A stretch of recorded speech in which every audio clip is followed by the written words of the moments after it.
இந்த பட்ஜெட்டில் முதலாவதாக கல்விக்கு முக்கியத்துவம் கொடுக்க வேண்டும் என்பது எங்களுடைய பெரிய ஆர்வம். அதாவது ஒரு வீட்டில் ஒரு குழந்தை கல்வி முடித்து வேலைக்கு சென்றாலே அந்த குடும்பமே பாதுகாக்கப்படும் என்பதுதான் முறை. அப்படி பார்க்கும்போது ஒரு குடும்பத்திற்கு ஒரு குழந்தை என்றால் அந்த ஒரு நாட்டிற்கு ஒரு கல்வி என்பது மிகவும் முக்கியமான ஒன்று. அந்த கல்வியை எந்த அளவுக்கு இலவசமாகவும் ஏழை மாணவர்களுக்கு கிடைக்கும்படி செய்வது இந்த அரசினுடைய முக்கியமான தலையாய கடமையாக முதலாவதாக சொல்லிக் கொள்கிறோம். அடுத்தது விவசாயம். இந்த நாட்டின் முதுகெலும்பு விவசாயம் என்பது அந்த காலத்து தொட்டே கூறி வரும் ஒரு பழமொழி.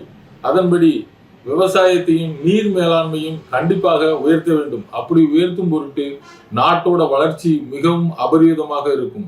ஒவ்வொரு கிராம பகுதிக்கும் அந்த அடிப்படை வசதிகள் இல்லாத இடங்களுக்கு நிச்சயமாக அடிப்படை வசதிகளும் செய்து தர வேண்டும். வேலை வாய்ப்புகளும் நிச்சயமாக உருவாக்கி தர வேண்டும். இளைஞர்களுக்கு வேலைவாய்ப்பு, விவசாயம், கல்வி இவை அனைத்தையும் ஒன்று கூடி இந்த பட்ஜெட்டில் தாக்கல் செய்தால் மட்டுமே நாடு முன்னேற்றத்திற்கான அனைத்தும் நடைபெறும் என்பதை தெரிவித்துக் கொள்கிறேன். நம்ம விவசாயத்துறைக்கும் விளையாட்டுத்துறைக்கும் நிறைய அறிவிப்புகள் கொண்டு வர பார்த்துவாங்க.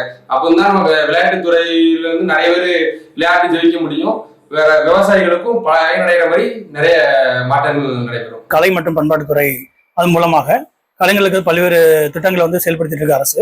இருந்தாலும் இன்னும் கூடுதல் நிதி ஒதுக்கி நிறைய கலைஞர்கள் இன்னும் அவங்களுடைய திறமைகள் வெளிக்கொண்டு வரதுக்கும் இந்த பாரம்பரிய கலையை நம்ம அழியாம அதை மீண்டும் நல்ல பாதுகாக்கவும் கூடுதல் நிதி ஒதுக்கி அதை நம்ம கலைஞர்கள் பாதுகாக்கணும்னு சொல்லி இந்த ஒரு இது எனக்கு ஒரு கோரிக்கையா பட்ஜெட்ல சேர்க்கணும். ஏன்னா கலைஞரின் கைவினை திட்டம் அப்படின்னு இருக்கு.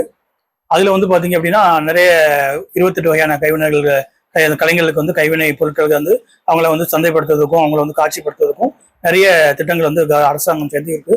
இருந்தாலும் இந்த மாதிரியான கலைஞர்களுக்கும் நிறைய வாய்ப்புகள் அவங்களுக்கு ஏற்படுத்தி கொடுக்கணும். இப்போ பாத்தீங்க அப்படின்னா அந்த கலைப்பள்ளிகளில் படிக்கக்கூடிய குழந்தைகளுக்குலாம் நிறைய அவங்களுக்கு மேடைகள்ல அவங்களுக்கு அவங்களுடைய திறமைகளை வெளிப்படுறதுக்கான வாய்ப்புகளை வழங்கி அவங்களை ஊக்கப்படுத்தி அதுக்கான இதையும் இதுல சேர்க்கணும்னு சொல்லி நாங்கள் கேட்டுக்கிறோம் சார்.